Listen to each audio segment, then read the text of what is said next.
नमस्कार दोस्तों, मैं अंकित द्विवेदी दी न्यूज़पेपर से। उत्तर प्रदेश चुनावी जो हमारा यात्रा है ये अब पहुंच चुका है बलरामपुर। हाँ, वही बलरामपुर जो कि अभी कुछ दिन पहले जिला पंचायती चुनाव में बड़ा वायरल चल रहा था एक लड़की को लेके। वो लड़की जो कि 21 साल की उम्र में, सबसे कम उम्र में जिला पंचायत अध्यक्ष बनी थी।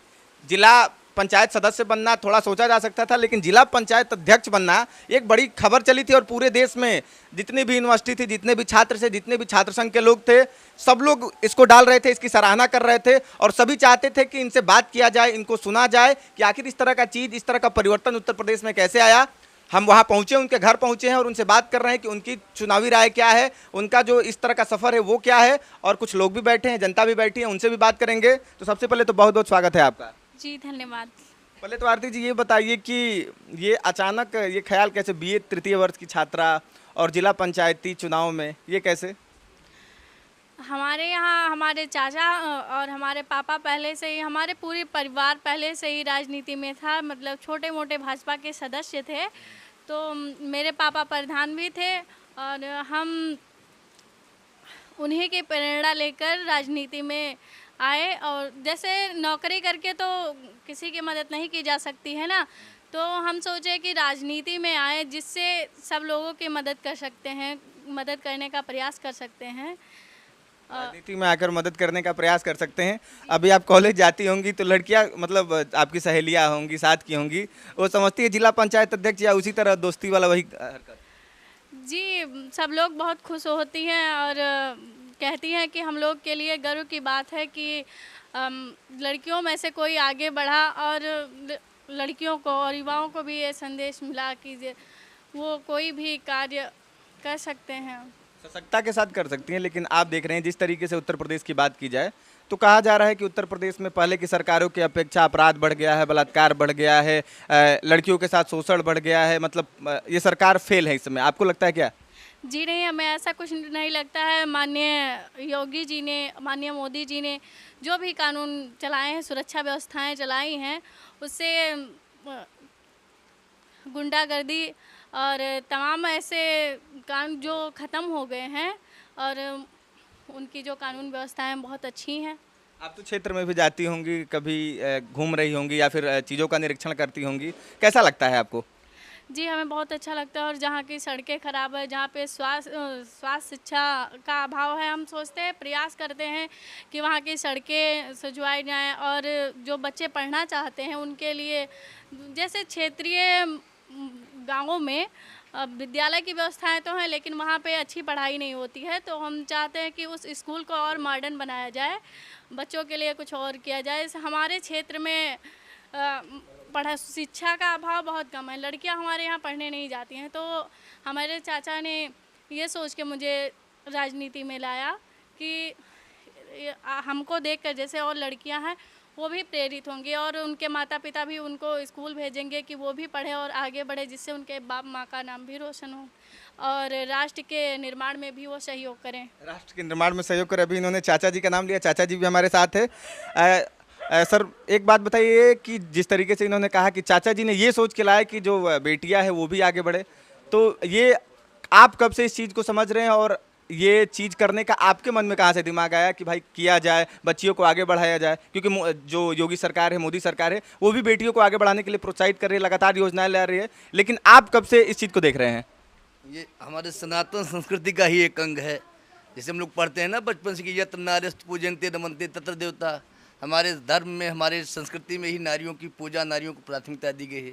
इसके बाद हमारे देश के, हमारे राष्ट्र के, हमारे पार्टी के सलाखा पुरुष आदरणीय नरेंद्र दास मोदी जी, पूज्य योगी जी, बेटी बढ़ाओ बेटी पढ़ाओ, ये अभियान महज एक स्लोगन नहीं अपितु धरती पर आपको दिख रहा है। जैसे आप देखिए, हमने आरती के लिए, इतने बड़े पद के लिए सामान्य आवेदन कर दिया, ना हमें कोई पैरवी करनी पड़ी, ना हमें कहीं पैसा देना पड़ा, ना कोई बात।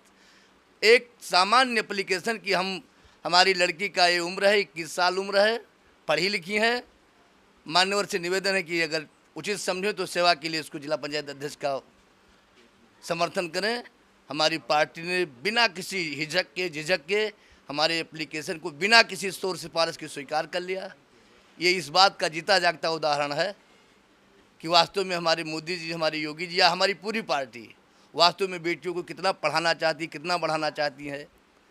अब इससे बड़ा मिसाल और क्या हो सकता है। एक तरफ जहां लोग कह रहे हैं कि आवेदन जो है भरने नहीं दिया जा रहा था, पर्चा भरने नहीं दिया जा रहा था, और एक तरफ देखा गया कि एक सामान्य से आवेदन पर आपकी बात रखी गई, सुनी गई, तो क्या लगता है ये मतलब साजिश विपक्ष का या फिर विपक्ष का। जब ये पर्चा दाखिल हो रहा था, हमारे सभी चारों विधायक, हमारे प्रभारी जो हमारे चुनाव के पूरे सूत्रधार थे, माननीय सांसद कैसरगंज ब्रजभूषण शरण सिंह जी, वो भी वहीं उपस्थित थे।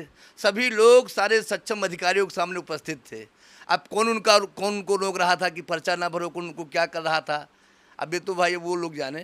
लेकिन हम सभी लोग कलेक्ट्रेट के सामने हमने पहले आवेदन किया है, इसके बाद पूरा समय जाए चाय जलपान 4 बजे तक, जब तक समय था नामांकन का हम लोग किए, फिर कार्यालय बैठे रहे। कार्यालय में बैठे रहे, और यहाँ मुस्लिम आबादी भी है। और अगर देखा जाए सीट्स की बात की जाए, जिस पार्टी से आपको समर्थन मिला उनसे ज़्यादा विपक्षी दलों के थे, बावजूद इसके आपका जीतना ये कौन सा मतलब गेम था? अब ये जो मोदी जी का सबका साथ, सबका विकास और सबका विश्वास जीतने का जो उनका स्लोगन है वो कारगर हुआ। और क्या, एक भी आप कभी मोबाइल पे चेक करिए, एक कमेंट कभी खिलाफ आप नहीं देखे होंगे। हमारे यहाँ बलरामपुर में जिस दिन शपथ ग्रहण था, माननीय सांसद जी मुख्य अतिथि थे, सभी लोग, सारे सदस्य, जितने मुस्लिम सदस्य, प्रमुख लोग, जैसे रिजवान जहीर के भाई सलमान जहीर की वाइफ थी, वो थे। हमको ढूंढे का आरती कहाँ, आरती के साथ में हमारा फ़ोटो खिंचवाइए, सलमान की वाइफ। और वो एक निर्मला यादव जी थी, वो वही की। सैलू सिंह एक हमारे विधायक थे, उनकी भाभी आरती कहाँ, हम आरती के साथ फ़ोटो खिंचाएंगे। तो अब ये क्या भाई, सारा विपक्ष। नेताजी एक बात कहते उस दिन कि कोई जीती तो आरती, लेकिन हारा कोई नहीं। यहाँ आरती जीत गई है और अलग जगह गया। अब आरती जीती लेकिन यहाँ हारा कोई नहीं, सब लोग खुश हैं। सबसे पूछा गया था कि कोई नाखुश हो, सब लोग खुश थे। उसमें मुस्लिम भी कम से कम 20 सदस्य मुसलमान हैं, सभी लोग शपथ ग्रहण में आए थे।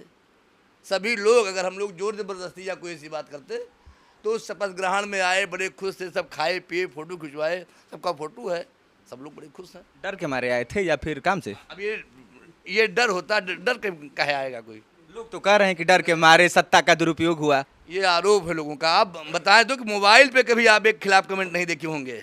हम देखे हैं, सभी लोगों ने आरती को बधाई दिया है, वो चाहे मुस्लिम सदस्य रहे हो, चाहे हिंदू रहे हो, चाहे जिस दल के रहे हो, किसी ने कोई एक खिलाफ कमेंट तक नहीं किया है। सभी लोगों ने उज्जवल भविष्य की कामना की है। और करीब करीब सारे सदस्य उस दिन उपस्थित थे, 2-1 को छोड़ के बाकी सभी लोग उपस्थित थे, खाए पिए सब। अरे फ़ोटो खींचने के लिए होड़ थी भाई, हमारे साथ आरती फ़ोटो खिंचवाइए। अब फ़ोटो तो कोई ज़बरदस्ती नहीं खिंचवाएगा, हमसे सब बुला के आरती कहाँ भाई फ़ोटो खिंचवाएंगे। उस दिन व्यस्तता भी थी। फोटो वाला बात कर रहे हैं तो आरती जी आप बताइए, इस समय मतलब आपके साथ तो सेल्फी का दौर शुरू हो गया होगा, जहाँ जाए सेल्फी सेल्फी है। जी तो कैसा लगता होगा, सेलिब्रिटी वाला फीलिंग आता होगा? तो एक और चीज़ हम आपसे जानना चाहेंगे सर कि जिस तरीके से उत्तर प्रदेश विधानसभा चुनाव देख रहे हैं, और आपने जिस तरह से समीकरण बताया कि विपक्ष का यहाँ मजबूत होने के बाद भी योगी और मोदी के साथ विश्वास के डोर के साथ लोग बने, अभी आपने देखा होगा कि ब्राह्मण सम्मेलन हो रहा है, उस पर आप किस प्रकार से प्रतिक्रिया देखते हैं और क्या कहेंगे? ब्राह्मण सम्मेलन नहीं कर रहे हैं, वो ठग सम्मेलन है उनका। ठगी का काम कर रहे हैं मिश्रा जी। जो समाज में मजबूत लोग हैं, उनका पैसा और समय बर्बाद करने पर तुले हुए हैं, और क्षेत्र को और देश को जातिवाद के नाम पर बांट के कमजोर करना चाहते हैं। बस इससे ज़्यादा उनके लिए न किसी समूह, किसी ब्राह्मण को बताइए, किसी आम ब्राह्मण को, हमने आपसे बताया ना कि ना तो हम अध्यक्ष लड़ सकते थे, जैसी लोगों की धारणा कि अध्यक्ष में इतना ये लगता है, इतना बाहुबल, ना हम वो कर सकते हैं, ना हमने किया, फिर भी हमें घर बैठे ही मिल गया। आप भी ब्राह्मण परिवार से थे और सांसद भी यहाँ के थे, और बच्ची का जिस तरीके से नाम था, क्या कभी आए एक बार भी बात की? और यहाँ की उनकी राष्ट्रीय अध्यक्ष भी मतलब एक महिला थी। वही नहीं आए, धन्यवाद नहीं दिए। अब ये छोड़िए, मैंने एक भी उदाहरण सतीश मिश्रा जी नहीं दे पाएंगे कि किसी कमजोर ब्राह्मण को, किसी ऐसे ब्राह्मण को जो ज़मीन पे उसको उठा दिए हों बिना पैसे के। भाई आप पैसा, तो पैसे वाला आदमी तो कहीं भी कुछ कर ले जाएगा।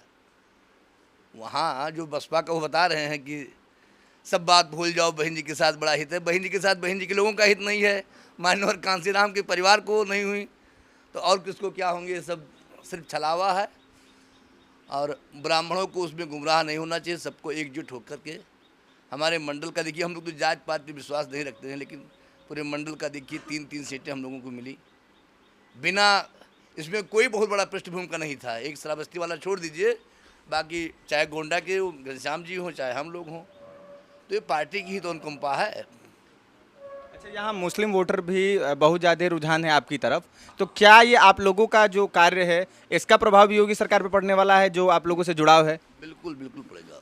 हम लोग सबको जोड़ के चलते हैं, सबका सम्मान करते हैं, और हिंदू हो या मुसलमान किसी के काम धाम के मन के हम जात पुरुष के काम नहीं करते। जो हमारे लायक होता है सबके लिए हम लोग करते हैं। यूपी में ऐसे भी काम बोलता है, चाहे पूर्व मुख्यमंत्री का हो चाहे वर्तमान मुख्यमंत्री का हो, और हम तो चाहेंगे कि जो भी मुख्यमंत्री है उनका काम ही बोले, जनता को काम से ही मतलब है। और आगे भी चलेंगे उत्तर प्रदेश विधानसभा चुनाव की कवरेज किसी और गांव में, किसी और जिले में। तब तक के लिए धन्यवाद, जुड़े रहिए, बने रहिए। मैं अंकित द्विवेदी, डी न्यूज़पेपर से। जय हिंद।